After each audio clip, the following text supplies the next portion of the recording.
Selamat malam Sobat Mistis, semoga yang menonton video ini sudah dipastikan pada sehat. Di video kali ini saya akan membahas alur cerita film yang berjudul Enters yang dirilis tahun 2021 kemarin, menceritakan sosok makhluk leluhur legendaris yang menakutkan di Oregon, Amerika Serikat. Kira-kira makhluk seperti apa dan rupanya kayak gimana? Saya juga belum tahu. Penasaran dengan ceritanya? Maka langsung saja simak videonya.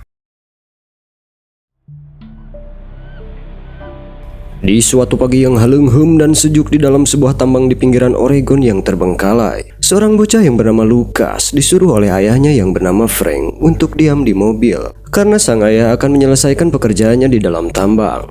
Saat akan masuk ke dalam lorong, Frank seperti mendengar sesuatu, namun dia tidak peduli. Frank pun masuk ke dalam lorong. Di ujung lorong yang gelap, Frank bertemu dengan rekannya yang bernama Kenny. Mereka berdua menggunakan tambang tersebut untuk meracik obat-obatan laknat. Namun karena aksi mereka sudah dipantau oleh kepolisian, Frank dan Kenny terpaksa berbenah untuk menghilangkan barang bukti. Di saat mereka berdua sedang beberes, Kenny mendengar suara aneh dari dalam lorong. Kenny mengira itu adalah polisi. Mereka berdua mengambil senjata dan memeriksanya. Mereka berdua memeriksa sumber suara di dalam lorong yang gelap. Di sana mereka melihat jimat-jimat yang digantung. Kenny terlihat ketakutan karena suara itu tidak seperti manusia biasa.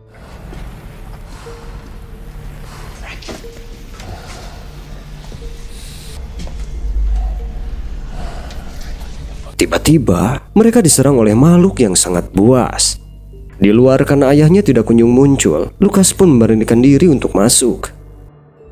3 minggu berikutnya seorang wanita yang bernama Julia, ia terasa gugup karena kali ini adalah hari pertamanya menjadi guru sekolah dasar di daerah pinggiran Oregon tersebut. Di dalam kelas terlihat Lucas yang bertingkah aneh. Dia selalu menggambar sesuatu dan tidak mendengarkan apa yang gurunya ucapkan. Karena tingkah anehnya itu, Lucas juga menjadi sasaran bullying teman sekelasnya yang bernama Clint. Hingga sepulangnya sekolah, Lucas masih saja menjadi sasaran bully. Namun dia hanya diam saja, kayak kumakarp gitulah. Lucas berjalan sendirian menyusuri jalanan kota. Sesampainya di tepi danau, dia melihat Charles yang sedang mencari makan. Lucas lalu mengambil batu besar dan membunuh Charles tersebut. Lucas membawa bangkai Charles itu ke dalam rumahnya, lalu memasuki sebuah ruangan yang penuh dengan kunci dari luar. Di tempat lain sepulangnya mengajar, Julia dikagetkan dengan kehadiran adiknya yang bernama Paul. Di sini, Julia ternyata baru saja pulang kampung setelah sekian lama merantau. Sementara itu di rumahnya, Lucas tidak bisa tidur karena mendengar gebrakan pintu yang sangat keras berasal dari ruangan di balik pintu yang dipenuhi kunci. Pagi harinya, Julia merasa risih melihat tingkah adiknya yang seperti tidak senang dengan kehadirannya di sana. Julia sadar mungkin itu semua adalah kesalahannya yang dulu pergi meninggalkan adiknya sendirian saat ia masih kecil. Julia pun meminta maaf kepada adiknya. Paul kemudian memberitahu Julia kalau pekerjaannya sebagai polisi sangatlah berat. Dia tidak ingin Julia salah paham melihat tingkahnya. Di sekolah, Julia meminta semua muridnya membacakan kisah karangan mereka sendiri. Kini giliran Lucas membacakan kisahnya. Lucas lalu berdiri dan membacakan kisah mengenai 3 beruang yang tinggal di goa yang poek mongkleng dan basah. 1 beruang besar dan 2 beruang kecil. Beruang besar sudah terbiasa mengasuh 2 beruang kecil, namun tiba-tiba beruang besar jatuh sakit dan jiwanya berubah menjadi gelap. Suatu saat beruang besar menjadi lebih pemarah dan kejam. Lucas kemudian terdiam dan tidak melanjutkan ceritanya lagi. Seusai pulang sekolah, Lucas memasukkan potongan kepala boneka ke dalam tas Clint yang selalu membulinya. Clint yang tahu itu adalah ulah Lucas langsung menghajarnya. Lucas yang terluka pun diperiksa oleh dokter sekolah. Terlihat bekas luka yang cukup banyak di punggung Lucas. Merasa ada yang aneh, Julia lalu memeriksa profil orang tua Lucas. Julia mencoba menelpon rumah Lucas, namun tidak ada jawaban sedikit pun. Saat Julia akan beranjak pulang dari kejauhan, dia melihat Lucas yang berjalan sendirian. Julia pun mengikuti Lucas. Julia melihat Lucas yang memandangi toko es krim dari luar. Julia lalu menghampirinya dan mentraktirnya makan es krim. Julia pun mencoba akrab dengan Lucas. Julia ingin tahu mengenai kehidupan adik Lucas dan ayahnya. Namun tak disangka, Lucas malah tidak mau bercerita apa-apa mengenai keluarganya. Lucas lalu pergi dan menyuruh Julia untuk tidak mengikutinya lagi. Lucas berjalan pulang sendirian. Dari jauh Lucas melihat burung gagak berterbangan. Lucas pun mendekatinya. Di bawahnya Lucas melihat bangkai beruang yang sudah darobol. Lucas pun memungut bangkai tersebut. Di tempat lain ternyata Julia mengendarai mobil menuju rumah Lucas. Julia memarkirkan kendaraannya dan mendekati rumah Lukas. Terlihat rumah Lukas yang sudah tidak terawat lagi. Julia pun memberanikan diri untuk memasukinya. Saat Julia mengetuk pintu, ternyata pintu rumah tidak dikunci. Tiba-tiba terdengar suara gerakan dari dalam rumah. Julia pun ketakutan dan kemudian pergi. Di rumahnya Julia menyusun sobekan-sobekan kertas yang dia temukan di meja Lukas. Setelah kertas-kertas itu disusun, terlihat sebuah gambar yang mengerikan. Sementara itu di tempat lain, di rumahnya Lukas memotong bangkai beruang yang tadi siang dia temukan. Lukas selalu membawa potongan bangkai itu memasuki ruangan yang sebelumnya terkunci dari luar. Sesampainya di dalam, sosok mengerikan muncul dan menyantapnya dengan lahap. Ternyata itu adalah Frank yang bertingkah aneh seperti kerasukan sesuatu. Setelah mengambil makanannya, beberapa saat kemudian muncul sosok anak kecil di depan Lukas. Itu adalah adik kecil Lukas yang bernama Aiden. Dengan lahap Aiden memakan bangkai yang barusan dipotong-potong oleh Lukas. Lukas lalu disuruh segera pergi oleh ayahnya. Sesampainya di luar, Lukas langsung mengunci ruangan itu dengan sangat rapat dan menggantungkan jimat di depannya. Di rumahnya Julia bertanya tentang profil Frank, ayah Lukas, kepada Paul yang seorang polisi. Ternyata Paul mengenal Frank yang sering terlibat peredaran narkoba di lingkungan itu. Julia lalu bertanya kenapa Frank tidak kunjung dipenjara. Paul pun menjelaskan kalau dia tidak tega memenjarakan Frank karena dia memiliki hak asuh 2 anak yang masih kecil setelah ibu mereka meninggal. Julia lalu bercerita mengenai tingkah aneh Lukas dan keadaan rumahnya yang terlihat tidak biasa. Paul kemudian melarang Julia menyelinap ke rumah Frank lagi tanpa sepengetahuannya karena itu sangat berbahaya. Di malam hari di saat sedang menggambar, Lukas mendengar rengekan suara adiknya Aiden yang meminta diberi makan. Sambil ngadeg-deg ketakutan, Lukas lalu menutup telinganya berpura-pura tidak mendengar apa-apa. Pagi harinya, Lukas memasang jebakan hewan di tengah hutan. Lukas lalu mendengar sesuatu dari jauh, lalu ia memeriksanya dari celah pepohonan. Dari jauh Lukas melihat seorang pemburu yang kebingungan melihat sebuah mayat yang hancur terkoyak di depannya. Sementara itu di sekolah, Julia memeriksa isi meja milik Lukas. Di sana terdapat buku cara menjebak aneka binatang dan buku mengenal iblis. Julia juga memeriksa buku gambar milik Lukas, di mana di dalamnya terdapat gambar-gambar mengerikan yang dibuat oleh Lukas. Julia lalu menunjukkan gambar-gambar itu kepada kepala sekolah. Julia berkata kalau hal itu jelas sekali menunjukkan bahwa Lukas mengalami depresi yang lumayan serius. Lukas membutuhkan penanganan khusus, namun sang kepala sekolah menolak untuk memberikan keputusan tanpa hasil pemeriksaan dari ahli kejiwaan. Kepala sekolah ingin memastikannya terlebih dahulu. Saat sedang berjalan menuju rumahnya, Julia melihat Paul yang sedang berbincang serius dengan pemburu yang melihat mayat barusan. Paul lalu mendekati Julia dan menjelaskan kalau pemburu barusan adalah mantan sheriff yang bernama Stuck. Dia baru saja melihat bangkai tubuh manusia yang terkoyak di dalam hutan saat sedang berburu. Malam harinya Lukas kembali membawakan makanan untuk Aiden. Di sana Lukas melihat ayahnya yang sedang ringkuk kesakitan. Lukas lalu memberikan adiknya keripik kentang, namun setelah memakan keripik itu, adiknya batuk dan mengeluarkan darah hitam dari mulutnya. Lukas pun ketakutan dan pergi. Di tempat lain di ruangan otopsi, setelah diteliti mayat yang ditemukan sebelumnya adalah mayat Kenny. Sambil ketakutan dokter otopsi memberi penjelasan kepada Paul dan Stu kalau bekas gigitan di tubuh mayat itu seperti gigitan manusia, bukan hewan. Paul pun kebingungan. Pagi harinya kepala sekolah datang ke rumah Lukas, berniat menemui ayahnya Lukas saat Lukas sedang belajar di sekolah. Kepala sekolah memanggil-manggil Frank untuk keluar, namun tidak ada jawaban. Karena pintu rumah tidak dikunci, kepala sekolah pun memasuki rumah itu. Baru saja melangkah masuk, dia langsung mencium bau amis yang sangat menyengat. Karena curiga dia pun masuk semakin dalam, hingga sampailah dia di depan pintu yang penuh dengan kunci.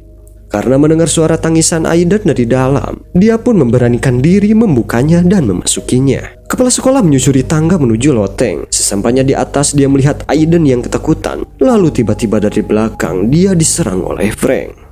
Dengan buas, Frank menggigit lengan dan lehernya kepala sekolah hingga tewas seketika. Tubuh Frank tiba-tiba bereaksi. Dia bergerak dengan aneh. Tiba-tiba keluar makhluk aneh dari dalam mulutnya. Keesokan harinya Paul ditemani Stuck meneliti tempat ditemukannya bagian tubuh Kenny yang lain, yaitu di bekas tambang yang sudah tidak terpakai. Di dalam lorong mereka melihat beberapa jimat yang digantung. Stuck sepertinya paham betul mengenai jimat-jimat itu. Salah satu polisi menemukan potongan tanduk yang mirip tanduk rusa, namun Stuck menyebut kalau itu bukan tanduk rusa melainkan sesuatu yang lain. Saat sedang meriksa, Paul mendapat laporan dari suami kepala sekolah bahwa istrinya yang hilang tidak pulang-pulang. Mereka pun bergegas pergi. Di tempat lain, Lukas yang sedang berjalan pulang sendirian dihadang oleh Clint yang ingin mengajarnya. Lukas yang enggan meladeni Clint pun berbalik untuk menjauh. Lalu tiba-tiba dari balik semak-semak muncul monster aneh yang menyerang Clint dan membunuhnya. Lukas yang panik pun berlari untuk menghindar. Sesampainya di rumah, Lukas melihat mobil yang baru terparkir. Lukas bergegas naik ke atas loteng dan benar saja, di sana dia melihat darah berceceran ke arah jendela rumah. Lukas pun langsung menutupi mobil kepala sekolah dengan terpal dan membersihkan bercak-bercak darah di lantai rumahnya.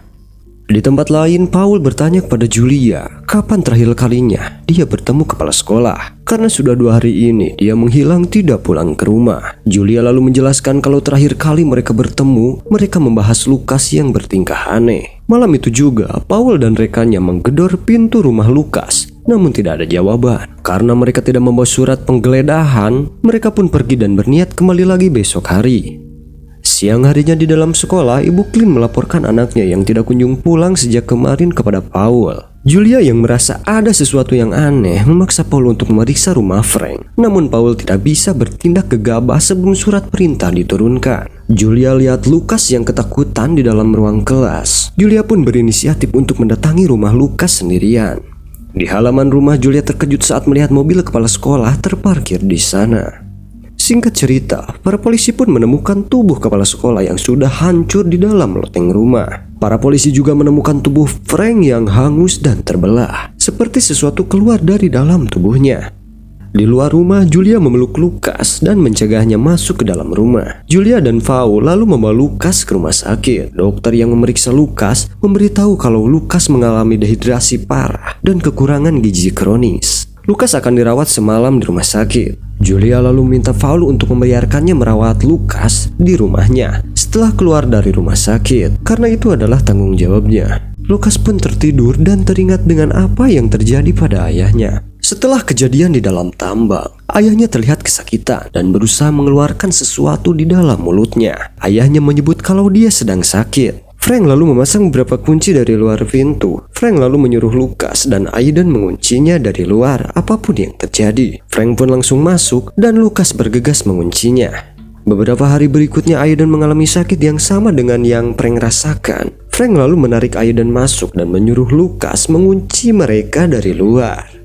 Siang harinya Paul dan Julia mendatangi Stuck untuk meminta penjelasan tentang apa yang terjadi. Paul memperlihatkan gambar 3 makhluk aneh yang digambar oleh Lukas. Stuck pun terkejut dan ketakutan. Stuck bertanya apakah Lukas penduduk asli Oregon. Julia yang telah membaca data Lukas menjawab kalau keluarga Lukas adalah keluarga pendatang. Stuck pun semakin bingung. Stuck kemudian mengambil sebuah buku. Stuck menunjukkan tanduk yang ditemukan di dalam tambang. Stuck menjelaskan kalau itu bukanlah tanduk rusa, melainkan sesuatu yang lain. Stuck memperlihatkan sosok monster yang mengerikan. Stuck menyebut kalau monster itu bernama Wendigo, yang bermakna iblis jahat yang memangsa manusia. Dia terpaksa menjadi kanibal setelah melahap daging manusia. Pemburu itu menjadi gila dan dirasuki iblis. Dia berubah menjadi Wendigo. Roh Wendigo dipercaya berkeliaran hingga saat ini dan memasuki orang yang dikenakinya. Wendigo selalu lapar, namun makan hanya membuatnya semakin lapar. Setelah Wendigo memangsa korbannya, biasanya dia akan menjadi lemah. Dan orang yang beruntung menemukannya dalam kondisi lemah akan dapat membunuhnya, yaitu dengan cara mencabut jantungnya dari dalam tubuhnya dan memaksanya mencari inang yang lain.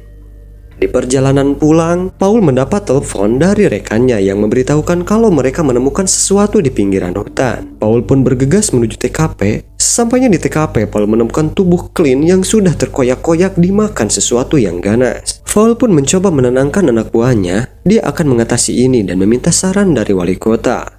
Di hadapan Julia, Paul yang bingung mencoba tidak mempercayai semua tahayul yang diucapkan Stuck barusan. Dia ingin menjelaskan penjelasan yang masuk akal, namun dia kebingungan. Julia lalu minta Paul mengantarnya ke rumah sakit untuk menjemput Lukas. Julia lalu mengajak Lukas pulang ke rumahnya. Sementara Paul sedang lapor kepada wali kota. Paul memerintahkan seorang polisi untuk menjaga di rumahnya. Polisi itu pun berjaga mengelilingi rumah, sementara Julia sedang menemani Lukas di dalam rumah. Di dalam, Lukas memberitahu Julia kalau percuma saja dia bersembunyi. Ayahnya akan tetap menemukannya. Di luar, sang petugas kepolisian yang menjaga mendengar sesuatu di dalam gudang. Julia juga mendengar suara keras itu. Di luar, sang petugas mencoba menghubungi Paul kalau dia mendengar sesuatu yang mencurigakan. Paul kemudian bergegas untuk pulang. Di dalam rumah, Julia mengajak Lukas untuk bersembunyi. Di saat petugas polisi membuka pintu gudang, dia melihat sosok Aiden ada di sana. Tiba-tiba, dari belakang tubuhnya tertusuk oleh tanduk. Polisi itu pun langsung tewas seketika. Beberapa saat kemudian Paul sampai di rumahnya. Paul langsung turun dari mobil dan memeriksa gudang. Di saat Julia mengawasi keadaan, Lukas malah kabur keluar ruangan. Di luar, di saat Paul memeriksa tubuh anak buahnya, tiba-tiba dari belakang dia diserang oleh Wendigo. Paul pun terlempar dan tak berdaya. Di saat Paul akan bangkit, dari belakang dia kembali diserang oleh Wendigo. Beruntung Paul berhasil meraih cangkul dan melepaskan diri. Setelah semuanya tenang dan Wendigo sudah pergi, Julia memberanikan diri keluar menemui Paul yang terluka. Julia langsung menolong Paul dan memberi perban pada lukanya. Di hadapan Paul, Julia berkata kalau dia tahu Wendigo membawa Lukas dan adiknya menuju tambang. Dia akan menyusul mereka. Di sisa-sisa tenaganya, Paul ingin membantu Julia. Paul pun memberikan senjata pada Julia dan ingin mengantar Julia menuju tambang. Mereka pun bergegas pergi menuju tambang. Sesampainya di lokasi tambang, sebelum masuk Julia sempat menelpon bala bantuan untuk datang melihat Paul yang sudah tidak berdaya. Dengan sendirian, Julia turun dari mobil dan masuk dalam lorong tambang. Berbekal senter di tangannya, Julia berjalan menyusuri lorong. Sesampainya di dalam, Julia melihat Lukas dan adiknya ada di sana.